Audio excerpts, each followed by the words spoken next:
The Historical Setting of the Austrian School of Economics by Ludwig von Mises. Section 1. Karl Menger and the Austrian School of Economics. Part 1. The Beginnings. What is known as the Austrian School of Economics started in 1871 when Karl Menger published a slender volume under the title Grundsätze der Volkswirtschaftslehre. It is customary to trace the influence that the milieu exerted upon the achievements of genius. People like to ascribe the exploits of a man of genius, at least to some extent, to the operation of his environment, or to the climate of opinion of his age and his country. Whatever this method may accomplish in some cases, there is no doubt that it is inapplicable with regard to those Austrians whose thoughts, ideas, and doctrines matter for mankind. Bernard Bolzano, Gregor Mendel, and Sigmund Freud were not stimulated by their relatives, teachers, colleagues, or friends. Their exertions did not meet with sympathy on the part of their contemporary countrymen and the government of their country. Bolzano and Mendel carried on their main work in surroundings which, as far as their special fields are concerned, could be called an intellectual desert, and they died before people began to divine the worth of their contributions. Freud was laughed at when he first made public his doctrines in the Vienna Medical Association. One may say that the theory of subjectivism and marginalism that Karl Menger developed was in the air.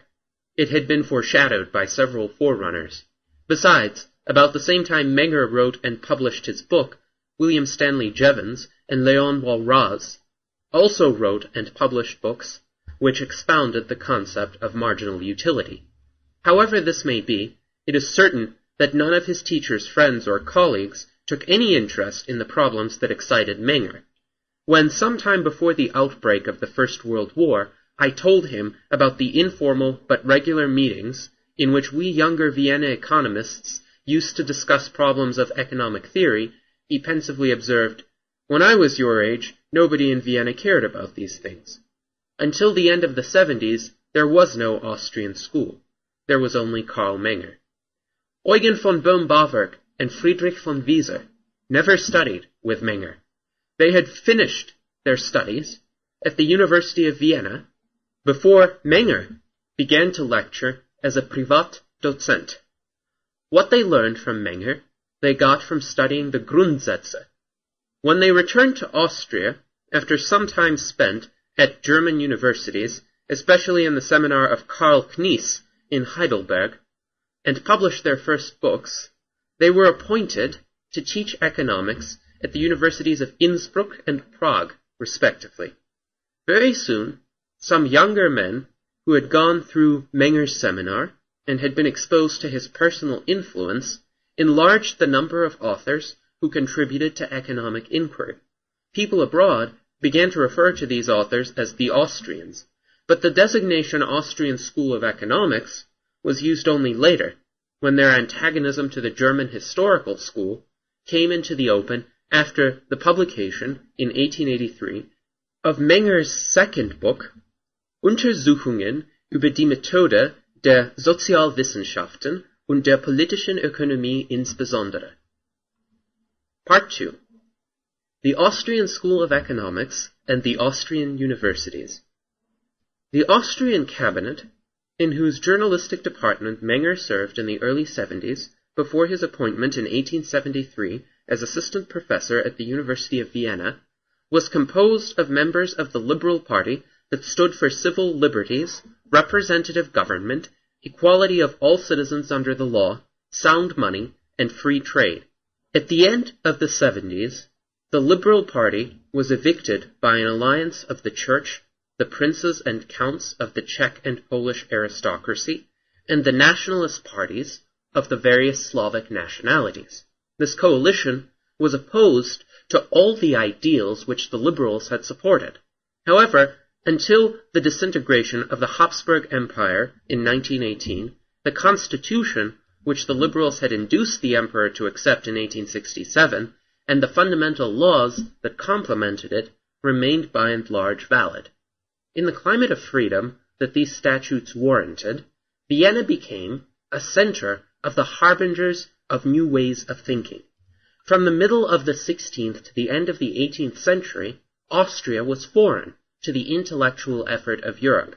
Nobody in Vienna, and still less in other parts of the Austrian dominions, cared for the philosophy, literature, and science of Western Europe. When Leibniz and later David Hume visited Vienna, no indigents were to be found there who would have been interested in their work. With the exception of Bolzano, no Austrian before the second part of the 19th century contributed anything of importance to the philosophical or historical sciences. But when the liberals had removed the fetters that had prevented any intellectual effort, when they had abolished censorship and had denounced the Concordat, eminent minds began to converge toward Vienna. Some of them came from Germany, like the philosopher Franz Brentano, and the lawyers and philosophers Lorenz von Stein and Rudolf von Jhering, but most of them came from the Austrian provinces. The few were born Viennese. There was no conformity among these leaders, nor among their followers. Brentano, the ex-Dominican, inaugurated a line of thought that finally led to Husserl's phenomenology. Mach was the exponent of a philosophy that resulted in the logical positivism of Schlick, Carnap, and their Vienna Circle. Breuer, Freud, and Adler interpreted neurotic phenomena in a way radically different from the methods of Krafft-Ebing and Wagner-Jauregg. The Austrian Ministry of Worship and Instruction looked askance upon all these endeavors. Since the early 80s, the cabinet minister and the personnel of this department had been chosen from the most reliable conservatives and foes of all modern ideas and political institutions. They had nothing but contempt for what in their eyes were outlandish fads. They would have liked to bar the universities from access to all this innovation. But the power of the administration was seriously restricted by three privileges which the universities had acquired under the impact of the liberal ideas.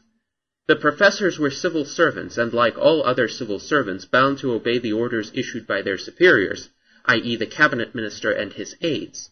However, these superiors did not have the right to interfere with the content of the doctrines taught in the classes and seminars. In this regard, the professors enjoyed the much-talked-about academic freedom. Furthermore, the minister was obliged, although this obligation had never been unambiguously stated, to comply in appointing professors, or to speak more precisely in suggesting to the emperor the appointment of a professor, with the suggestions made by the faculty concerned. Finally, there was the institution of the Privatdozent. A doctor who had published a scholarly book could ask the faculty to admit him as a free and private teacher of his discipline. If the faculty decided in favor of the petitioner, the consent of the minister was still required. In practice, this consent was, before the days of the Schuschnigg regime, always given. The duly admitted Privatdozent was not in this capacity a civil servant. Even if the title of professor was accorded to him, he did not receive any compensation from the government. A few Privatdozents could live from their own funds. Most of them worked for their living. The right to collect the fees paid by the students who attended their courses was in most cases practically valueless. The effect of this arrangement of academic affairs was that the councils of the professors enjoyed almost unlimited autonomy in the management of their schools.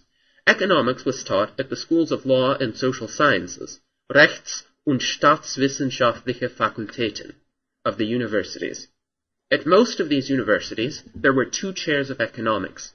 If one of these chairs became vacant, a body of lawyers had, with the cooperation at most of one economist, to choose the future incumbent. Thus the decision rested with non-economists. It may be fairly assumed that these professors of law were guided by the best intentions, but they were not economists. They had to choose between 2 opposed schools of thought, the Austrian school on the one hand, and the allegedly modern historical school, as taught at the universities of the German Reich, on the other hand. Even if no political and nationalistic prepossessions had disturbed their judgment, they could not help becoming somewhat suspicious of a line of thought which the professors of the universities of the German Reich dubbed specifically Austrian. Never before had any new mode of thinking originated in Austria.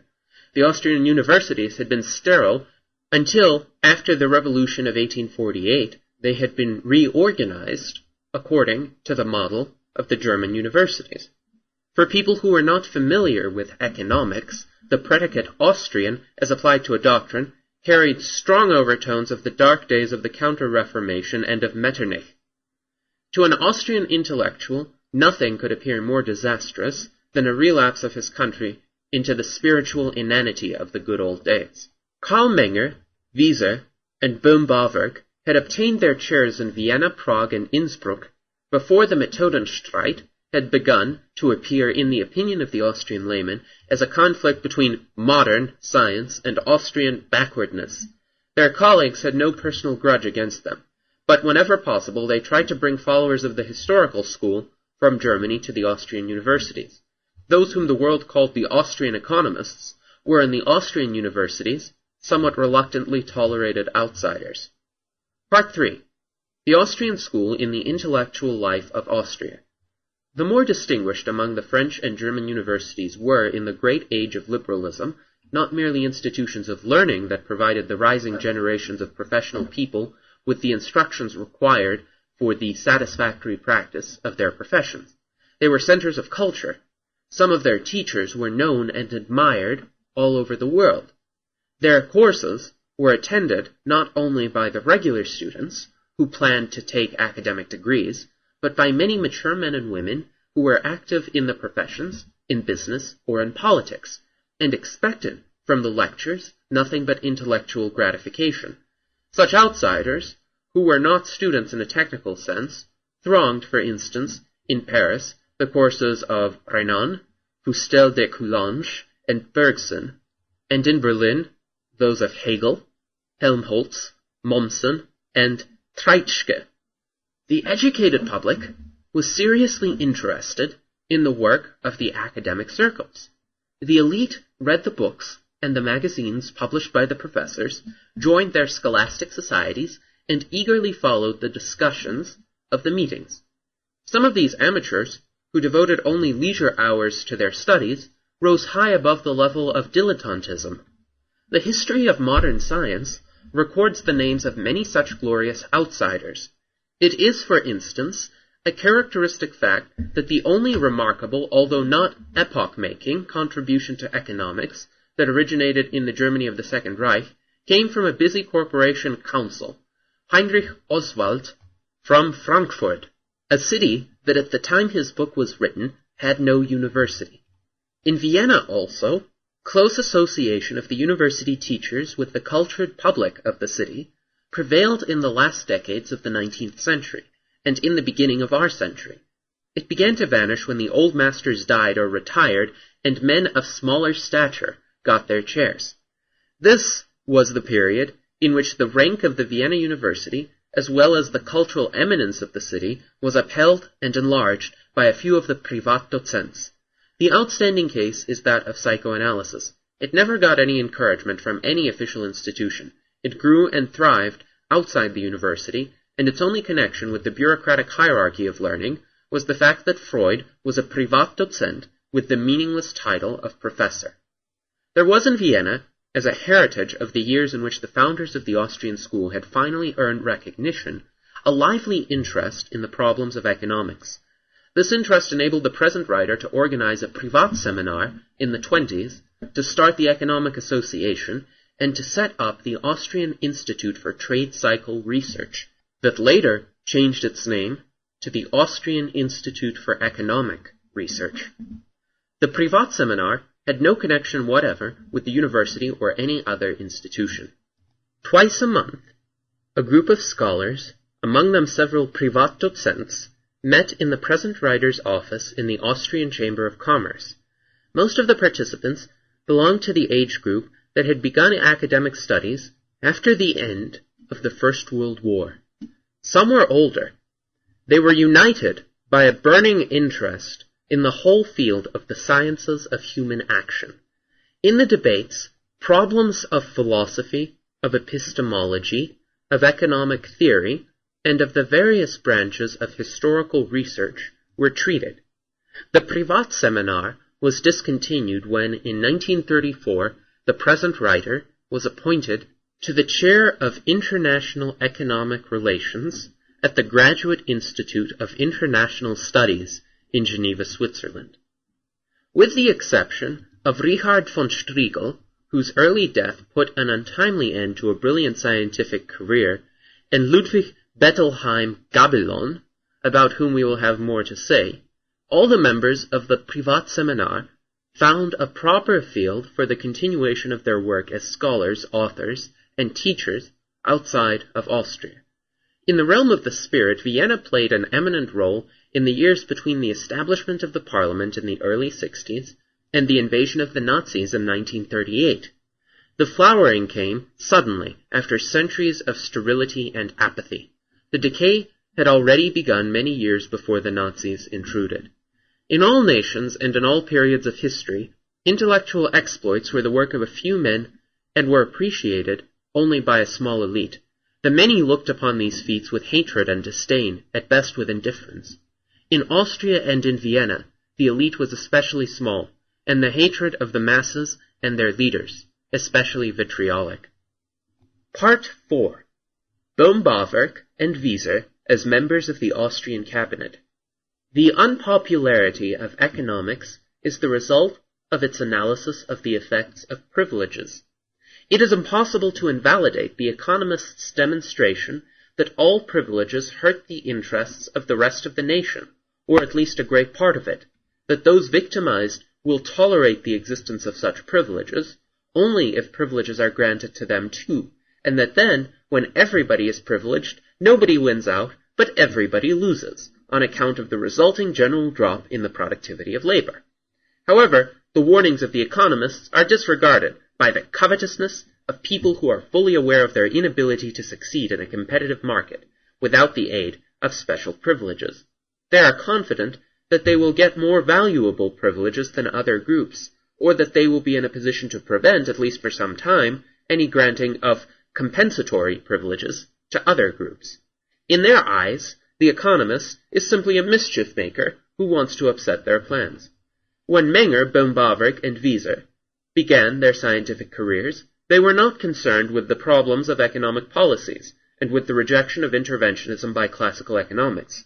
They considered it as their vocation to put economic theory on a sound basis, and they were ready to dedicate themselves entirely to this cause. Menger heartily disapproved of the interventionist policies that the Austrian government, like almost all governments of the epoch, had adopted, but he did not believe that he could contribute to a return to good policies in any other way than by expounding good economics in his books and articles, as well as in his university teaching. Boehm-bawerk joined the staff of the Austrian Ministry of Finance in 1890. Twice he served for a short time as Minister of Finance in a caretaker cabinet. From 1900 to 1904, he was Minister of Finance in the cabinet headed by Ernest von Körber. Boehm-bawerk's principles in the conduct of his office were strict maintenance of the legally fixed gold parity of the currency and a budget balanced without any aid from the central bank. An eminent scholar, Ludwig Bettelheim Gabelon, planned to publish a comprehensive work analyzing Boehm-bawerk's activity in the Ministry of Finance. Unfortunately, the Nazis killed the author and destroyed his manuscript. Wieser was for some time during the First World War Minister of Commerce in the Austrian cabinet. However, his activity was rather impeded by the far-reaching powers already given before Wieser took office to a functionary of the ministry, Richard Riedel.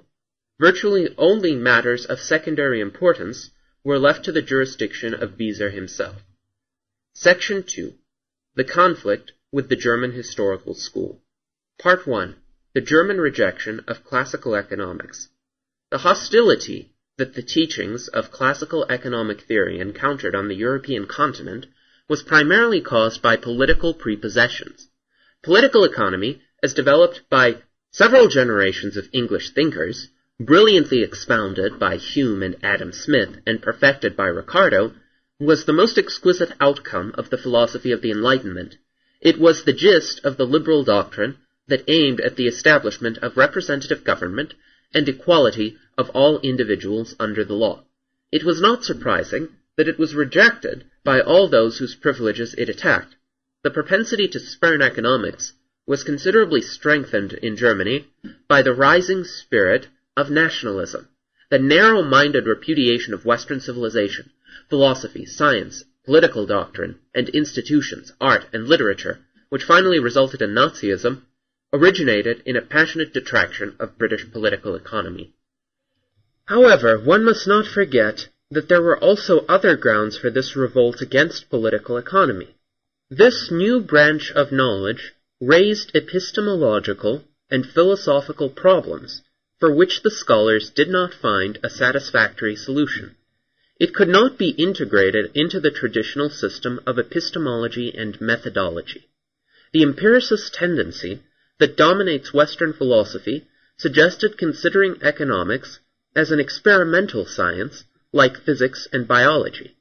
The very idea that a discipline dealing with practical problems like prices and wages could have an epistemological character different from that of other disciplines dealing with practical matters was beyond the comprehension of the age. But on the other hand, only the most bigoted positivists failed to realize that experiments could not be performed in the field about which economics tries to provide knowledge.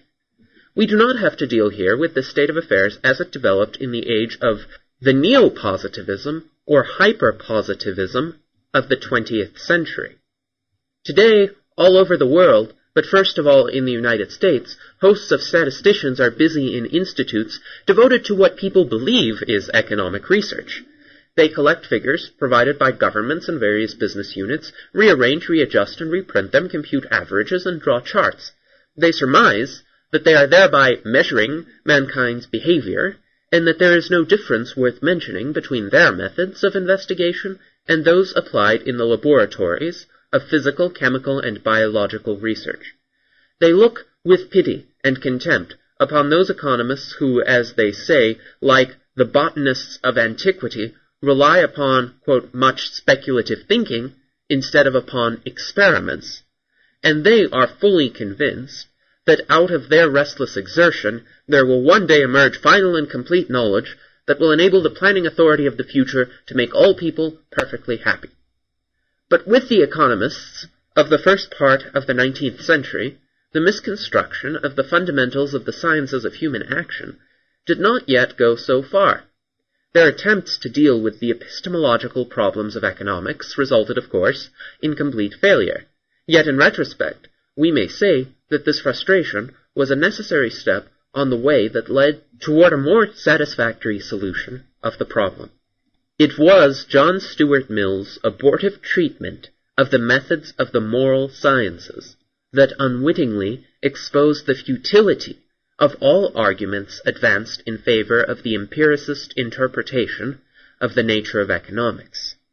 When Germans began to study the works of British classical economics, they accepted without any qualms the assumption that economic theory is derived from experience. But this simple explanation could not satisfy those who disagreed with the conclusions which from the classical doctrine had to be inferred for political action. They very soon raised questions. Is not the experience from which the British authors derived their theorems different from the experience which would have faced a German author? Is not British economics defective on account of the fact that the material of experience from which it is distilled was only Great Britain, and only Great Britain of the Hanoverian Georges? Is there, after all, such a thing as an economic science valid for all countries, nations, and ages? It is obvious how these three questions were answered by those who considered economics as an experimental discipline. But such an answer was tantamount to the apodictic negation of economics as such. The historical school would have been consistent if it had rejected the very idea that such a thing as a science of economics is possible, and if it had scrupulously abstained from making any statements other than reports about what had happened at a definite moment of the past in a definite part of the earth. An anticipation of the effects to be expected from a definite event can be made only on the basis of a theory that claims general validity and not merely validity for what happened in the past in a definite country. The historical school emphatically denied that there are economic theorems of such a universal validity, but this did not prevent them from recommending or rejecting, in the name of science, various opinions or measures necessarily designed to affect future conditions. There was, e.g., the classical doctrine concerning the effects of free trade and protection. The critics did not embark upon the hopeless task of discovering some false syllogisms in the chain of Ricardo's reasoning. They merely asserted that absolute solutions are not conceivable in such matters. There are historical situations, they said, in which the effects brought about by free trade or protection differ from those described by the abstract theory of armchair authors. To support their view, they referred to various historical precedents. In doing this, they blithely neglected to consider that historical facts, being always the joint result of the operation of a multitude of factors, cannot prove or disprove any theorem. Thus, economics in the Second German Reich, as represented by the government-appointed university professors, degenerated into an unsystematic, poorly assorted collection of various scraps of knowledge borrowed from history, geography, technology, jurisprudence, and party politics, larded with deprecatory remarks about the errors in the abstractions of the classical school. Most of the professors, more or less eagerly, made propaganda in their writings and in their courses for the policies of the imperial government, authoritarian conservatism, Sozialpolitik, protectionism, huge armaments, and aggressive nationalism. It would be unfair to consider this intrusion of politics into the treatment of economics as a specifically German phenomenon. It was ultimately caused by the viciousness of the epistemological interpretation of economic theory, a failing that was not limited to Germany. A second factor that made 19th century Germany in general, and specifically the German universities, look askance upon British political economy, was its preoccupation with wealth and its relation to the utilitarian philosophy. The then prevalent definitions of political economy described it as the science dealing with the production and distribution of wealth. Such a discipline could be nothing but despicable in the eyes of German professors.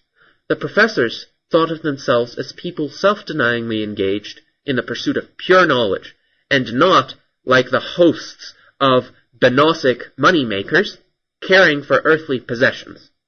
The mere mention of such base things as wealth and money was taboo among people boasting of their high culture, Bildung. The professors of economics could preserve their standing in the circles of their colleagues only by pointing out that the topic of their studies was not the mean concerns of profit-seeking business, but historical research, e.g., about the lofty exploits of the electors of Brandenburg and kings of Prussia. No less serious was the matter of utilitarianism. The utilitarian philosophy was not tolerated at German universities. Of the two outstanding German utilitarians, Ludwig Feuerbach never got any teaching job, while Rudolf von Jhering was a teacher of Roman law. All the misunderstandings that for more than 2,000 years have been advanced against hedonism and eudaimonism were rehashed by the professors of Staatswissenschaften in their criticism of the British economists. If nothing else had roused the suspicions of the German scholars, they would have condemned economics for the sole reason that Bentham and the Mills had contributed to it. Part 2. The Sterility of Germany in the Field of Economics. The German universities were owned and operated by the various kingdoms and grand duchies that formed the Reich. The professors were civil servants and as such had to obey strictly the orders and regulations issued by their superiors, the bureaucrats of the ministries of public instruction.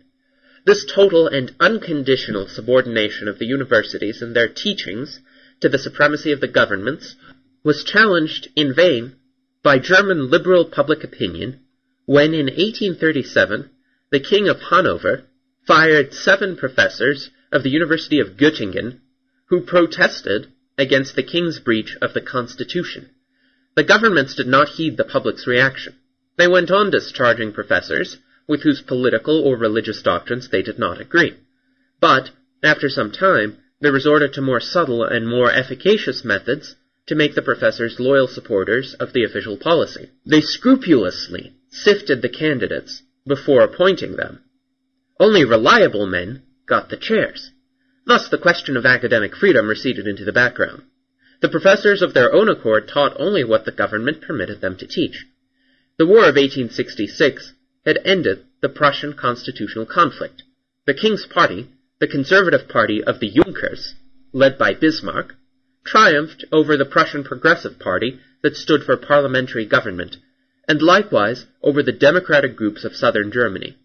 In the new political setting, first of the Norddeutscher Bund, and after 1871 of the Deutsches Reich, there was no room left for the alien doctrines of Manchesterism and laissez-faire. The victors of Königgrätz and Sedan thought that they had nothing to learn from the nation of shopkeepers, the British, or from the defeated French. At the outbreak of the War of 1870, one of the most eminent German scientists, Émile Dubois-Reymond, boasted that the University of Berlin was the intellectual bodyguard of the House of Hohenzollern. This did not mean very much for the natural sciences, but it had a very clear and precise meaning for the sciences of human action.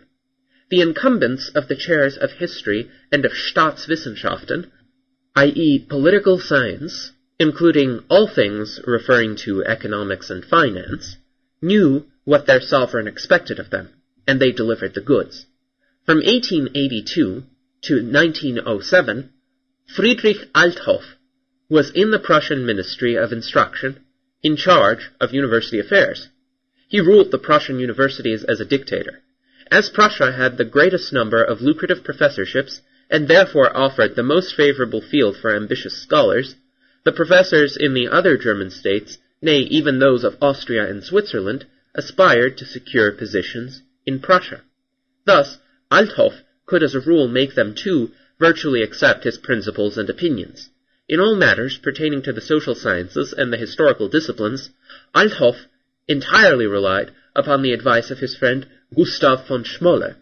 Schmoller had an unerring flair for separating the sheep from the goats. In the second and third quarter of the 19th century, some German professors wrote valuable contributions to economic theory. It is true that the most remarkable contributions of this period, those of Thünen and of Gossen, were not the work of professors, but of men who did not hold teaching jobs. However, the books of Professors Hermann, Mangold, and Knies will be remembered in the history of economic thought. But after 1866, the men who came into the academic career had only contempt for bloodless abstractions.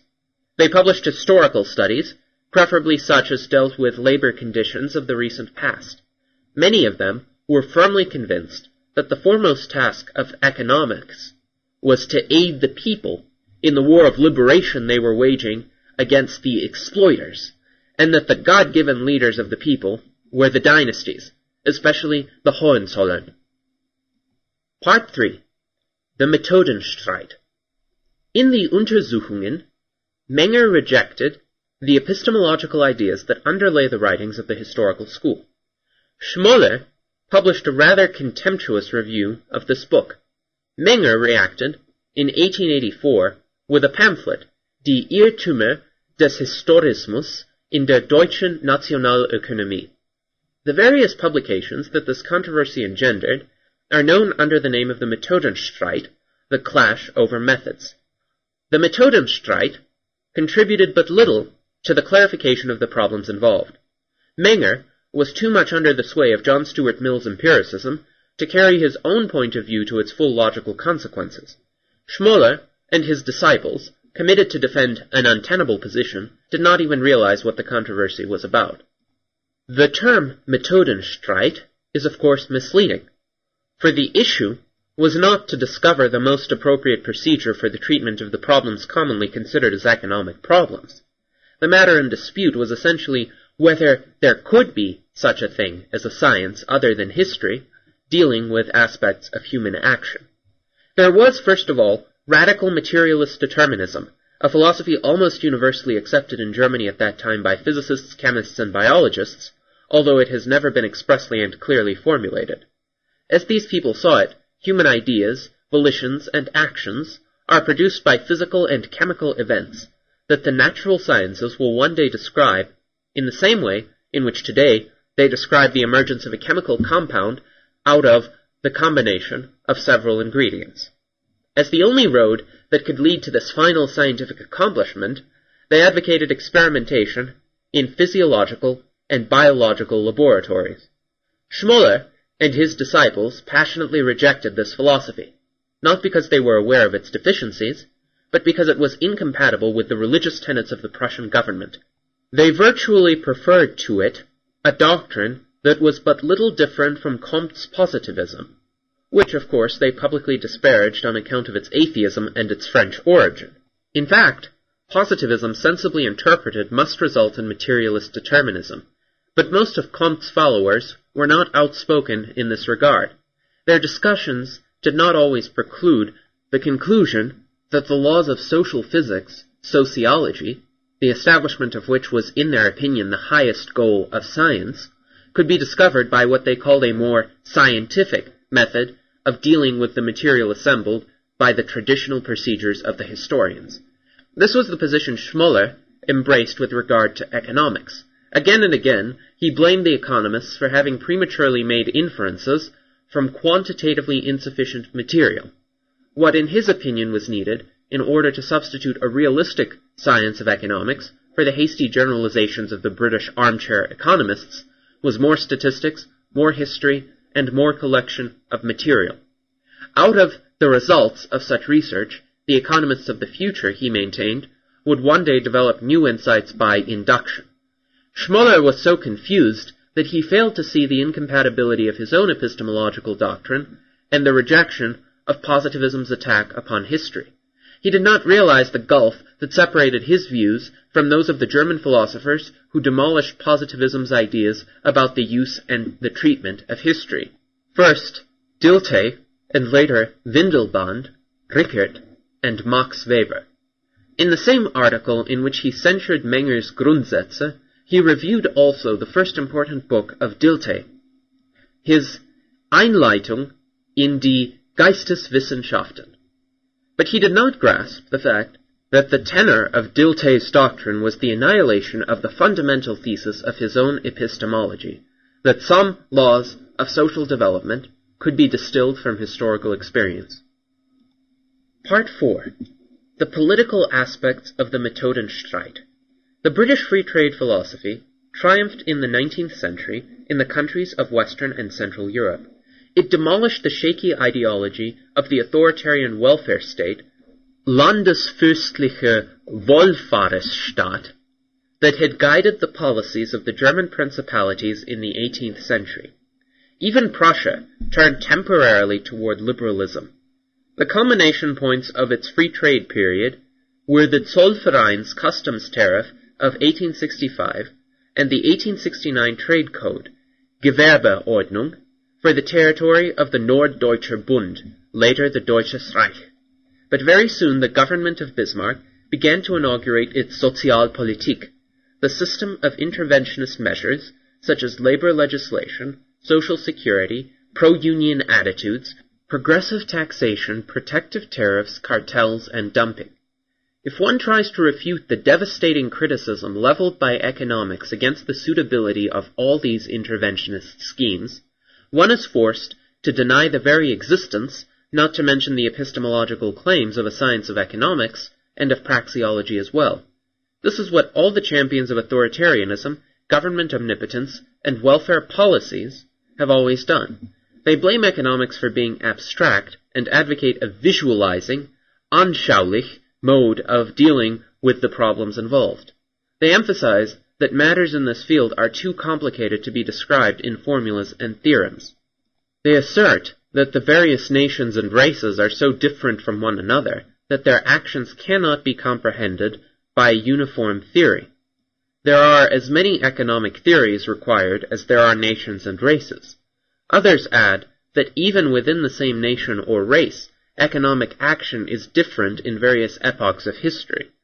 These and similar objections, often incompatible with one another, are advanced in order to discredit economics as such.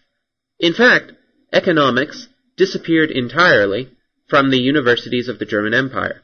There was a lone epigone of classical economics left at the University of Bonn, Heinrich Dietzel, who, however, never understood what the theory of subjective value meant.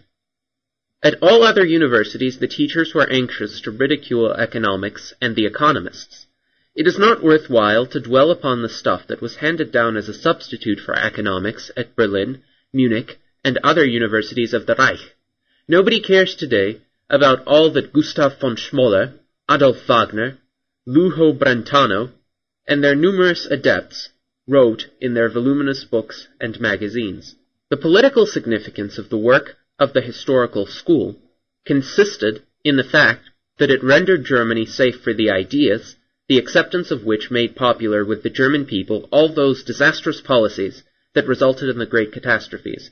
The aggressive imperialism that twice ended in war and defeat, the limitless inflation of the early 20s, the Zwangswirtschaft, and all the horrors of the Nazi regime were achievements of politicians who acted as they had been taught by the champions of the historical school. Schmoller and his friends and disciples advocated what has been called state socialism, i.e., a system of socialism planning in which the top management would be in the hands of the Junker aristocracy. It was this brand of socialism at which Bismarck and his successors were aiming. The timid opposition which they encountered on the part of a small group of businessmen was negligible, not so much on account of the fact that these opponents were not numerous, but because their endeavors lacked any ideological backing. There were no longer any liberal thinkers left in Germany. The only resistance that was offered to the party of state socialism came from the Marxian party of the Social Democrats. Like the Schmoller socialists, the socialists of the chair, Kathedersozialisten, the Marxists, advocated socialism. The only difference between the two groups was in the choice of the people who should operate the Supreme Planning Board, the Junkers, the professors and the bureaucracy of Hohenzollern-Prussia, or the officers of the Social Democratic Party and their affiliated labor unions. Thus, the only serious adversaries whom the Schmoller school had to fight in Germany were the Marxists. In this controversy, the latter very soon got the upper hand, for at least they had a body of doctrine, however faulty and contradictory it was, while the teachings of the historical school were rather the denial of any theory. In search of a modicum of theoretical support, the Schmoller school, step by step, began to borrow from the spiritual fund of the Marxists. Finally, Schmoller himself largely endorsed the Marxian doctrine of class conflict and of the ideological impregnation of thought by the thinker's class membership. One of his friends and fellow professors, Wilhelm Lexus, developed a theory of interest that Engels characterized as a paraphrase of the Marxian theory of exploitation. It was an effect of the writings of the champion of the Sozialpolitik that the epithet bourgeois, bürgerlich, acquired in the German language an opprobrious connotation. The crushing defeat in the First World War shattered the prestige of the German princes, aristocrats, and bureaucrats. The adepts of the historical school and Sozialpolitik transferred their loyalty to various splinter groups, out of which the German Nationalist Socialist Workers' Party, the Nazis, eventually emerged. The straight line that leads from the work of the historical school to Nazism cannot be shown in sketching the evolution of one of the founders of the school, for the protagonists of the Methodenstreit era had finished the course of their lives before the defeat of 1918 and the rise of Hitler. But the life of the outstanding man among the school's second generation illustrates all the phases of German university economics in the period from Bismarck to Hitler. Werner Sombart was by far the most gifted of Schmoller's students. He was only 25 when his master, at the height of the Methodenstreit, entrusted him with the job of reviewing and annihilating Wieser's book, Der natürliche Wert. The faithful disciple condemned the book as entirely unsound. 20 years later, Sombart boasted that he had dedicated a good part of his life to fighting for Marx. When the war broke out in 1914, Sombart published a book, Händler und Helden, Hucksters and Heroes. There, in uncouth and foul language, he rejected everything British or Anglo-Saxon, but above all British philosophy and economics, as a manifestation of a mean jobber mentality. After the war, Zombart revised his book on socialism. Before the war, it had been published in 9 editions.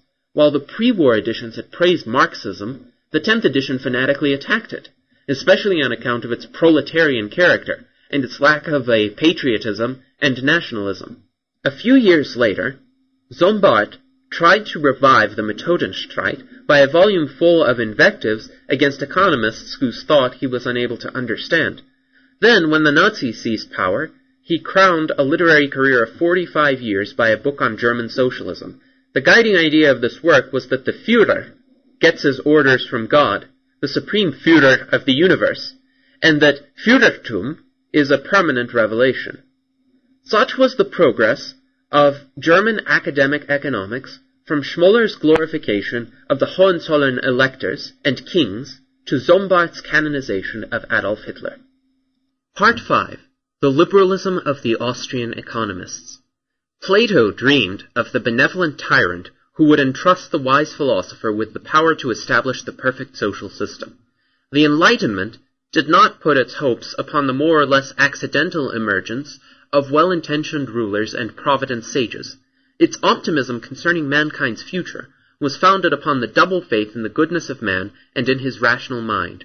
In the past, a minority of villains, crooked kings, sacrilegious priests, corrupt noblemen, were able to make mischief. But now, according to Enlightenment doctrine, as man has become aware of the power of his reason, a relapse into the darkness and failings of ages gone by is no longer to be feared. Every new generation will add something to the good accomplished by its ancestors. Thus mankind is on the eve of a continuous advance toward more satisfactory conditions. To progress steadily is the nature of man. It is vain to complain about the alleged lost bliss of a fabulous golden age. The ideal state of society is before us, not behind us. Most of the 19th century liberal, progressive, and democratic politicians who advocated representative government and universal suffrage were guided by a firm confidence in the infallibility of the common man's rational mind. In their eyes, majorities could not err.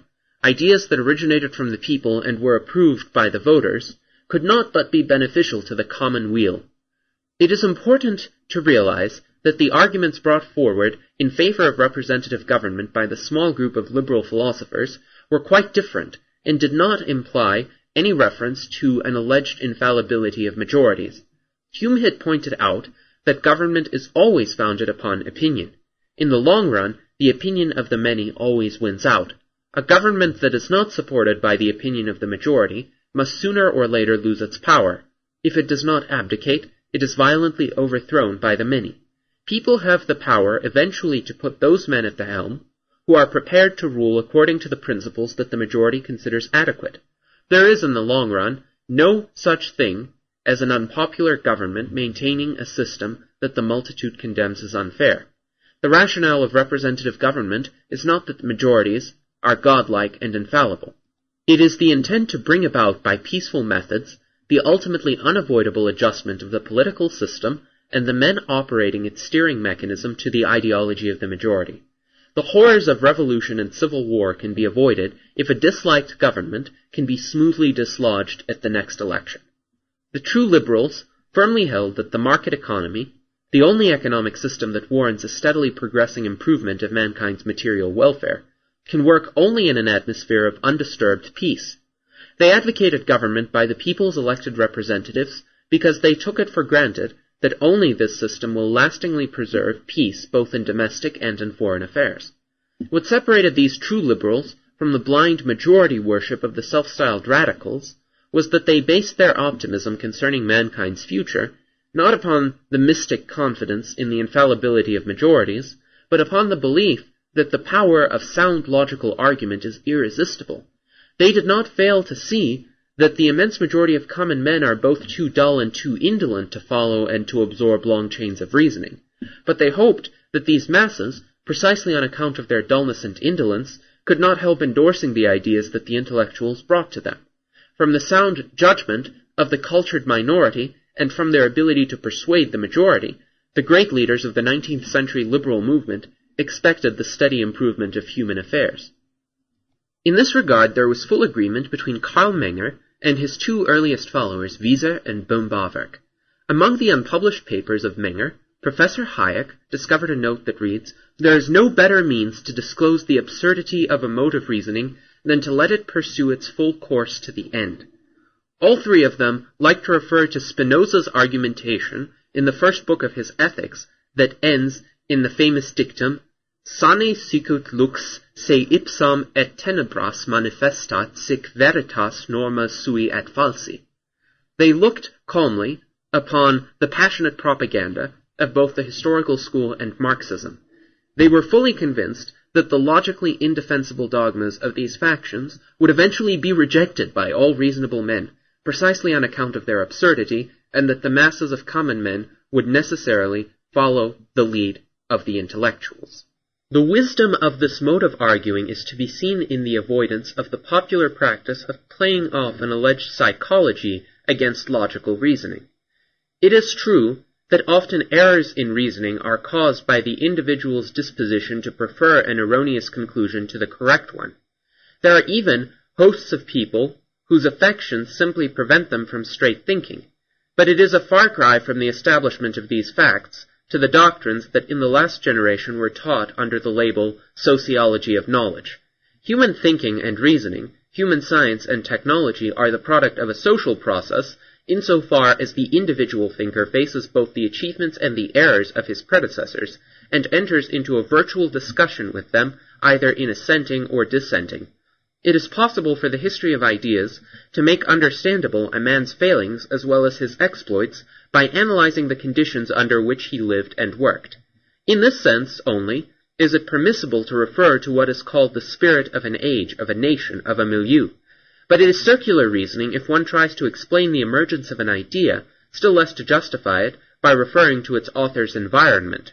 Ideas always spring from the mind of an individual, and history cannot say anything more about them than that they were generated at a definite instant of time by a definite individual. There is no other excuse for a man's erroneous thinking than what an Austrian government once declared with regard to the case of a defeated general, that nobody is answerable for not being a genius. Psychology may help us to explain why a man failed in his thinking, but no such explanation can convert what is false into truth. The Austrian economists unconditionally rejected the logical relativism implied in the teachings of the Prussian historical school. As against the declarations of Schmoller and his followers, they maintained that there is a body of economic theorems that are valid for all human action, irrespective of time and place, the national and racial characteristics of the actions, and their religious, philosophical, and ethical ideologies. The greatness of the service these three Austrian economists have rendered by maintaining the cause of economics against the vain critique of historicism cannot be overrated. They did not infer from their epistemological convictions any optimism concerning mankind's future evolution. Whatever is to be said in favor of correct logical thinking does not prove that the coming generations of men will surpass their ancestors in intellectual effort and achievements. History shows that again and again, periods of marvelous mental accomplishments were followed by periods of decay and retrogression. We do not know whether the next generation will beget people who are able to continue along the lines of the geniuses who made the last century so glorious.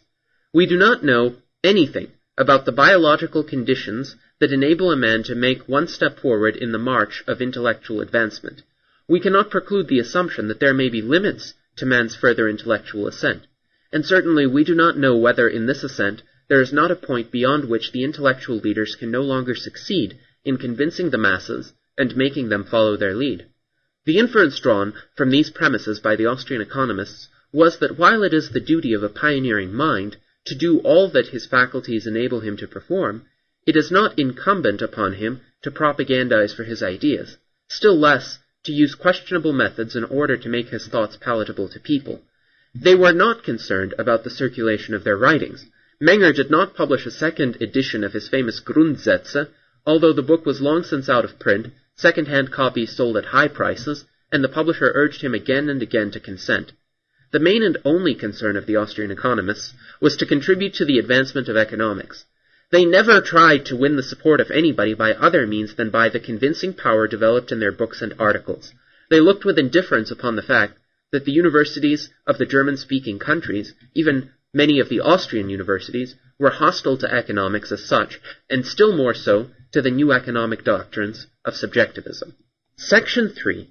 The place of the Austrian School of Economics in the evolution of economics.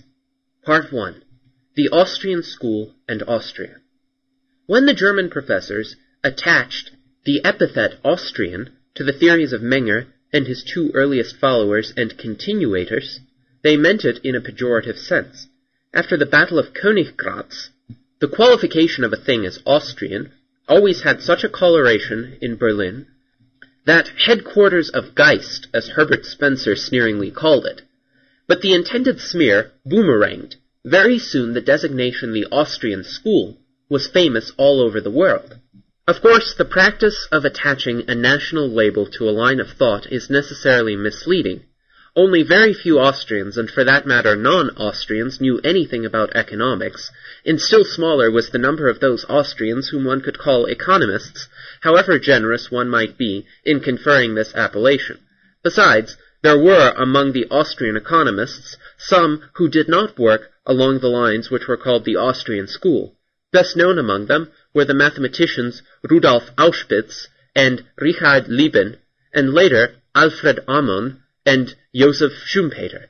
On the other hand, the number of foreign economists who applied themselves to the continuation of the work inaugurated by the Austrians was steadily increasing. At the beginning, it sometimes happened that the endeavors of these British, American, and other non-Austrian economists met with opposition in their own countries, and that they were ironically called Austrians by their critics. But after some years, all the essential ideas of the Austrian school were by and large accepted as an integral part of economic theory. About the time of Menger's demise, 1921, one no longer distinguished between an Austrian school and other economics. The appellation Austrian School became the name given to an important chapter of the history of economic thought. It was no longer the name of a specific sect with doctrines different from those held by other economists. There was, of course, one exception. The interpretation of the causes and the course of the trade cycle, which the present writer provided, first in his theory of money and credit, and finally in his treatise Human Action, under the name of the monetary or circulation credit theory of the trade cycle, was called by some authors the Austrian theory of the trade cycle. Like all such national labels, this, too, is objectionable. The circulation credit theory is a continuation, enlargement, and generalization of ideas first developed by the British currency school and of some additions to them made by later economists, among them also the Swede Knut Wicksell. As it has been unavoidable to refer to the national label the Austrian School, one may add a few words about the linguistic group to which the Austrian economists belonged. Menger, boehm-bawerk, and Wieser were German Austrians. Their language was German, and they wrote their books in German. The same is true of their most eminent students, Johann von Komorzinski, Hans Meyer, Robert Meyer, Richard Schiffler, Richard von Striegel, and Robert Zuckerkandl. In this sense, the work of the Austrian school is an accomplishment of German philosophy and science. But among the students of Menger, boehm-bawerk, and Wieser, there were also non-German Austrians. Two of them have distinguished themselves by eminent contributions, the Czechs Franz Kuhel and Karl Engels. Part 2. The historical significance of the Methodenstreit. The peculiar state of German ideological and political conditions in the last quarter of the 19th century generated the conflict between two schools of thought, out of which the Methodenstreit and the appellation Austrian School emerged. But the antagonism that manifested itself in this debate is not confined to a definite period or country. It is perennial. As human nature is, it is unavoidable in any society where the division of labor and its corollary market exchange have reached such an intensity that everybody's subsistence depends on other people's conduct. In such a society, everybody is served by his fellow men, and in turn he serves them. The services are rendered voluntarily. In order to make a fellow do something for me, I have to offer him something which he prefers to abstention from doing that something. The whole system is built upon this voluntariness of the services exchanged. Inexorable natural conditions prevent man from indulging in a carefree enjoyment of his existence. But his integration into the community of the market economy is spontaneous, the result of the insight that there is no better, or for that matter no other method of survival open to him. However, the meaning and bearing of this spontaneousness are only grasped by economists. All those not familiar with economics, i.e., the intense majority, do not see any reason why they should not by means of force coerce other people to do what these people are not prepared to do of their own accord. Whether the apparatus of physical compulsion resorted to in such endeavors is that of the government's police power, or an illegal picket force whose violence the government tolerates, does not make any difference. What matters is the substitution of compulsion for voluntary action. Due to a definite constellation of political conditions that could be called accidental, the rejection of the philosophy of peaceful cooperation was in modern times first developed into a comprehensive doctrine by subjects of the Prussian state. The victories in the 3 Bismarck Wars had intoxicated the German scholars, most of whom were servants of the government. Some people considered it a characteristic fact that the adoption of the ideas of the Schmoller school was slowest in the countries whose armies had been defeated in 1866 and 1870. It is of course preposterous to search for any connection between the rise of Austrian economic theory and the defeats, failures, and frustrations of the Habsburg regime. Yet the fact that the French state universities kept out of the way of historicism and Sozialpolitik longer than those of other nations was certainly at least to some extent caused by the Prussian label attached to these doctrines. But this delay had little practical importance. France, like all other countries, became a stronghold of interventionism and proscribed economics. The philosophical consummation of the ideas glorifying the government's interference, i.e., the action of the armed constables, was achieved by Nietzsche and by Georges Sorel.